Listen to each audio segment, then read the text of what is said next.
Hola, soy Blasma y en este video te voy a enseñar cómo hice este tipo de texturas utilizando el programa Painter. Vamos a crear una capa de color negro para utilizar un pincel llamado charola natural. A esta capa le vamos a crear una máscara de color negro para empezar a utilizar el pincel. Activamos la simetría y empezamos a hacer el contorno de nuestro personaje. Tienen que tomarse su tiempo para hacer bien los contornos. Cuando terminen de hacer este proceso, su personaje tiene que estar parecido al mío. Painter trabaja en capas. La capa superior va a sobreponer la capa inferior, así que hay que tener en cuenta esto. Para empezar a crear las texturas tenemos que colocar un color base para el personaje. Vamos a crear otra capa donde este color va a ser un poco más claro. A esta capa le vamos a poner una máscara de color negro. Dentro de la máscara vamos a agregar un generador de suciedad. A esta capa colocaremos dos filtros, uno de blur y otro blur slow.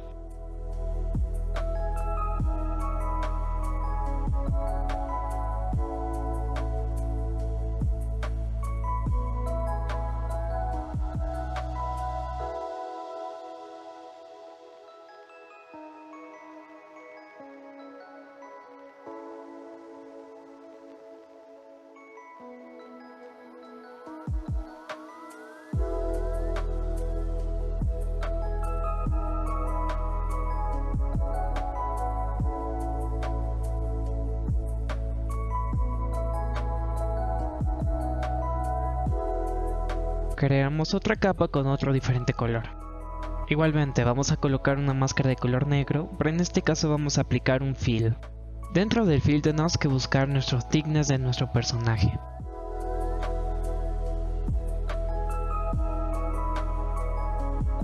Vamos a agregar niveles para poder invertir y también vamos a agregar un filtro de blur.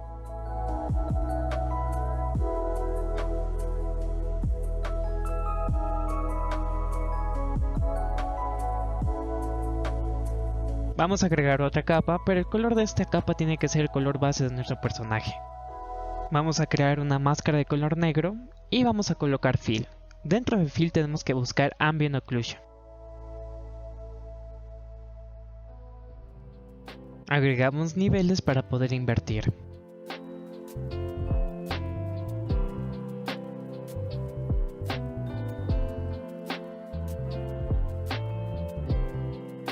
Voy agregando más capas y guíense con todas las configuraciones que estoy haciendo para que su personaje quede parecido al mío.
Voy a copiar las capas que ya he creado para empezar a pegar a las otras partes de mi personaje. Tienen que darse cuenta el orden, porque la capa que está arriba va a sobreponer a la que está de abajo.